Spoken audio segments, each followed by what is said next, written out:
निसर्गाच्या कुशीत वसलेले आहे हे श्रद्धेचे केंद्र, जे अनेक वर्षांपासून आपल्या एक अनोख्या वैशिष्ट्यासाठी प्रसिद्ध आहे. तर आज आपण बघणार आहोत हे प्रसिद्ध गायमुख हनुमान मंदिर.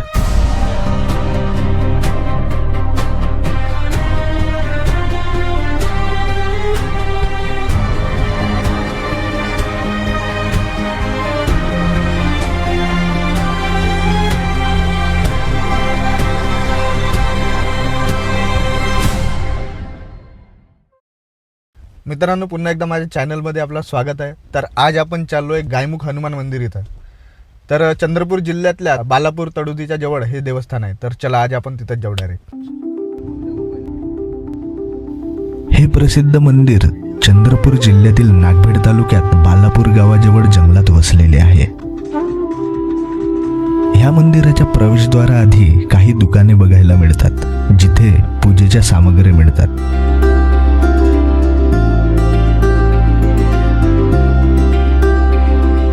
या प्रवेशद्वारातून आत जाताच सर्वात आधी उजव्या बाजूला कुटीसारखे आश्रयस्थान आहे, जिथे भाविक भक्त आश्रय घेतात किंवा स्वयंपाक वगैरे बनवतात. तर मित्रांनो, आता मी पोचलो आहे गायमुखच्या मंदिरामध्ये. हा त्याचा परिसर दिसत आहे पहा, पूर्ण जबरदस्त. कोणी एकही गर्दी नाही आज. तर फुरसतीत पाहायला भेटणार आहे आपल्याला. पहा,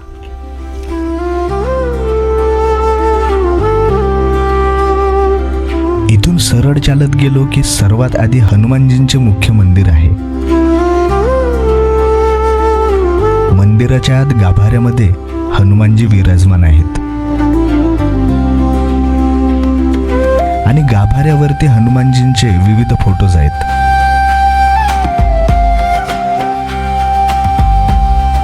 इथे गाभाऱ्यातच हनुमानजींची पूजा पार पडते.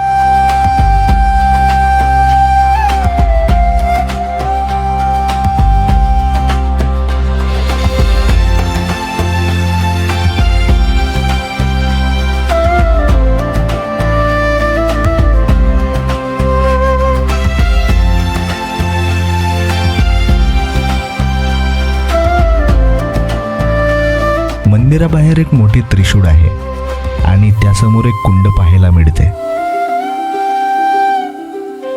मंदिराच्या बाजूला शेतीमध्ये एक मंदिर आहे, जे आपल्या उमटून दिसणाऱ्या पिवळ्या रंगाने आपले लक्ष वेधून घेते.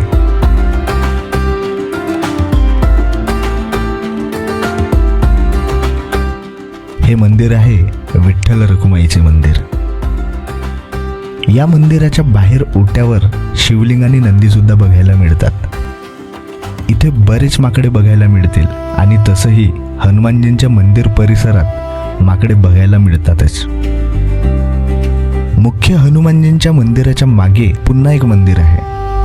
हे मंदिर आहे दुर्गा मातेचे.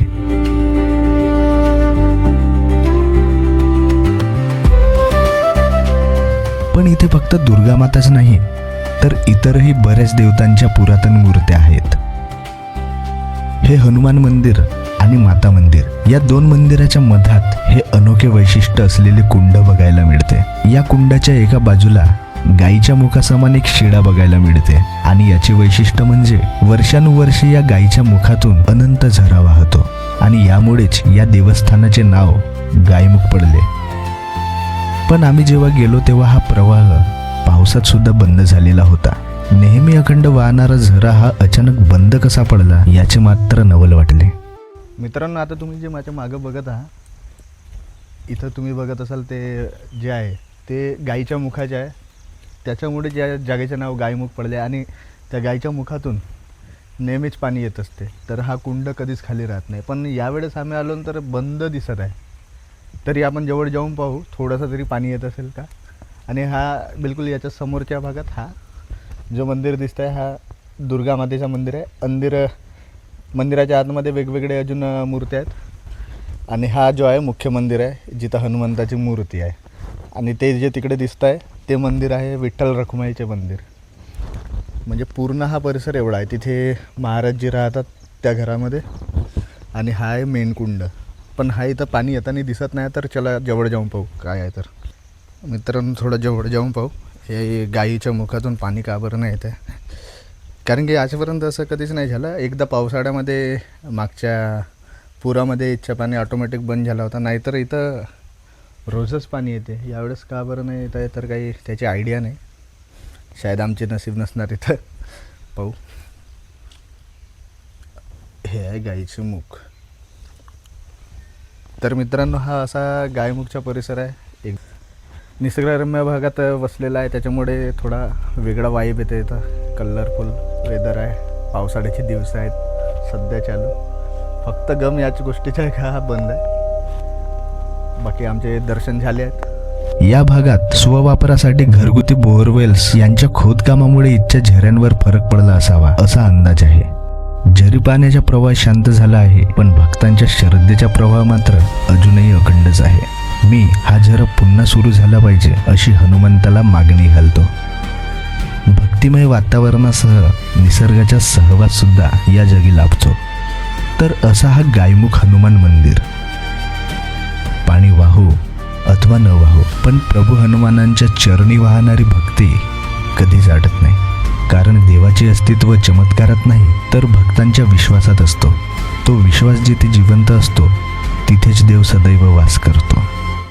जय श्रीराम, जय बजरंगबली.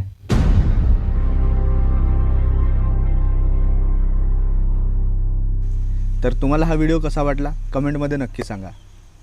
आवडला असेल तर लाईक करा आणि आपापल्या मित्रांना, हनुमंत भक्तांना सगळ्यांना तुम्ही शेअर करा.